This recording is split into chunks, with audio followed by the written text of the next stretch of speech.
Hi everyone, my name is Rod and I work for Hobson Bay Libraries. Thank you for joining me for this special Create by the Bay digital mini masterclass.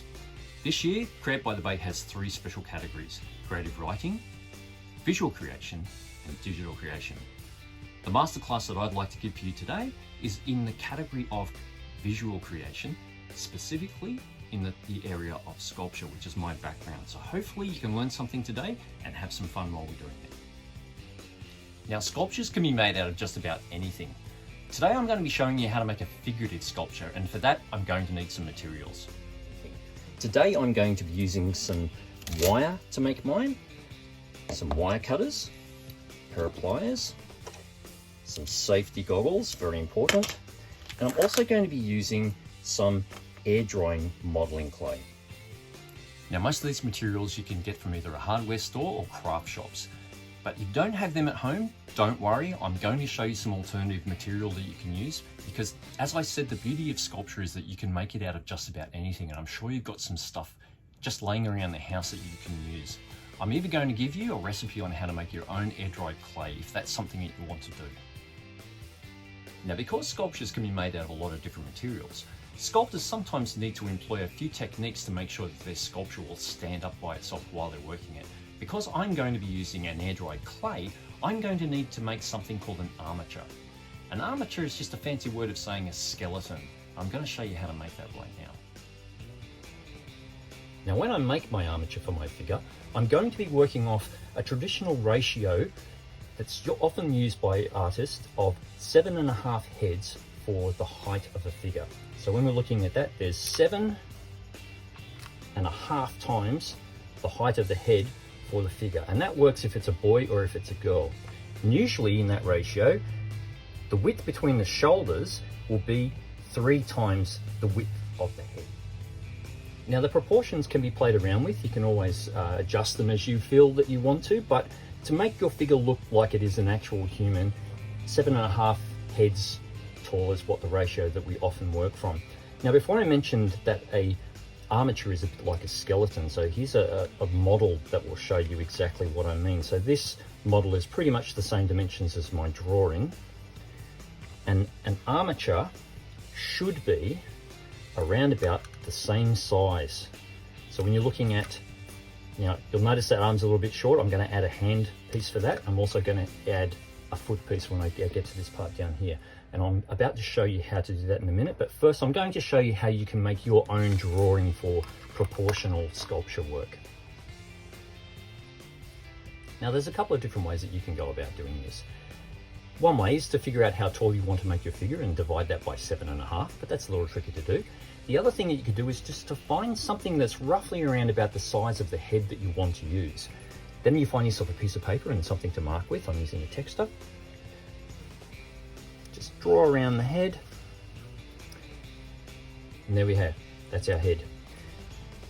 Then it's a simple matter of going 1, 2, 3, 4, 5, 6, 7, and I did say 7.5. So what I'm going to do is I've made some marks on this little tube that I'm using, and I'm going to line that up so I know that my half mark is about there. To make the shoulders the right width, I'm going to put one there, head in the middle, and then another one there, so I know that that's my shoulders. So that'll be my neck. And then when I'm drawing down, I'm going to go down to probably about the 4th head down. So 1, 2, 3, 4. This 4th head here is where the hips will be on my figure. So there's the spine, and then the legs will go down, and I'm going to go down to about the 6th one. So 1, 2, 3, 4, 5, 6 is where the knees are on my figure. So that's a knee, and then the rest of it goes down to the ground. The arms, usually in proportion, the top part of your arm will be around about the height of your head to your elbow, and then your hands will be a little over the same amount, so one head and then a little bit further for the hand. So one head and a little bit further, so halfway down the hips. So that's the arm to the elbow, and that's the forearm to the hand. And there you have it, that's your figure. Now, is the fun bit. This is the bit we get to use wire. Now for this next part, we're going to be using wire and wire cutters. So it's very important that we take extra precautions. You need to be wearing something that will protect your eyes, and this is also a part where you might need the help of an adult. When we're using wire cutters, wire has the potential to fly off and harm somebody, so you need to be really, really careful. Now to start with, we're going to need about 3 pieces of wire. Now, there's no right and wrong way to cut the wire for this apart from being safe. So the one thing we need to do is cut a little bit like so. And this piece we can also cut in half. And then we're going to cut our 3rd piece. So we've got our 3 pieces of wire. Now don't worry if you think that you've cut the pieces too long or too short, you can always add pieces with wire. To make the head for this, I'm going to use the same tube that I used before for my drawing, and what I'm going to do is I'm going to wrap the wire around that piece of tube and give it a couple of twists. Now again, this is a bit that you might need an adult. So there's my head. To make the body part, I'm going to take the 2 wires that I had earlier, and I'm going to leave myself just a little bit. I'm going to take those 2 bits of wire and I'm going to twist them together as well. I'm going to keep twisting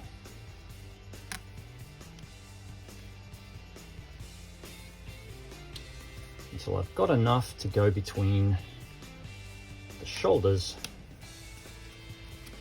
and the hips.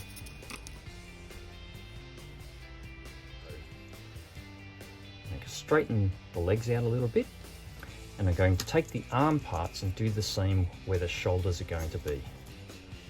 And as I said, don't worry if it's a little bit long or a little bit short, you can always wind a new bit of wire over there. Now the other part of here, I'm going to bend down just a little bit, and that part I'm going to slide over the top of where I've got the shoulders for my figure, and I'm just going to wrap the wire around just a couple of times on each shoulder.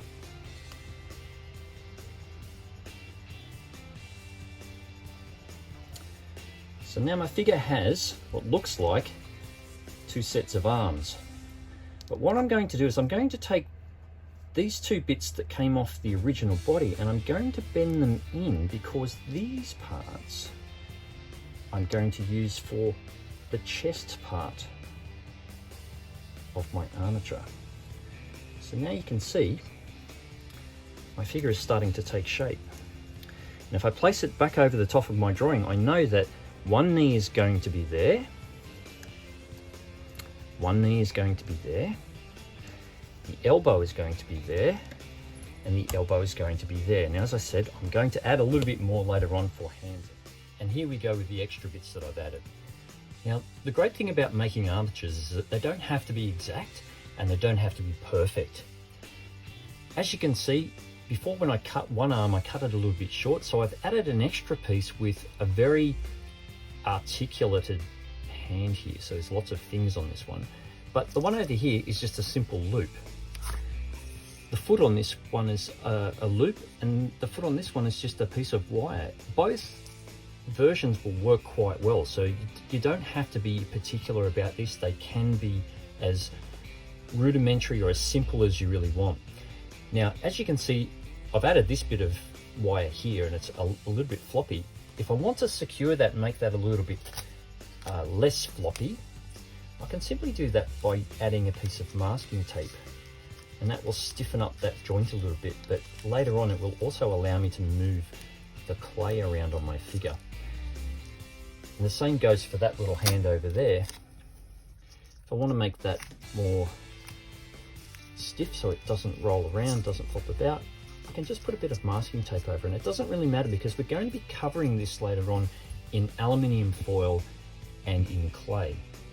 The same thing with the fingers on this hand. Because that's a little floppy, I can put a piece of masking tape over the top of that And what I would probably do is put one at the front and one at the back, and then use scissors to cut between the fingers so that they're stiff enough that I can still manipulate the fingers the way that a hand would work to pose the figure the way that I want to.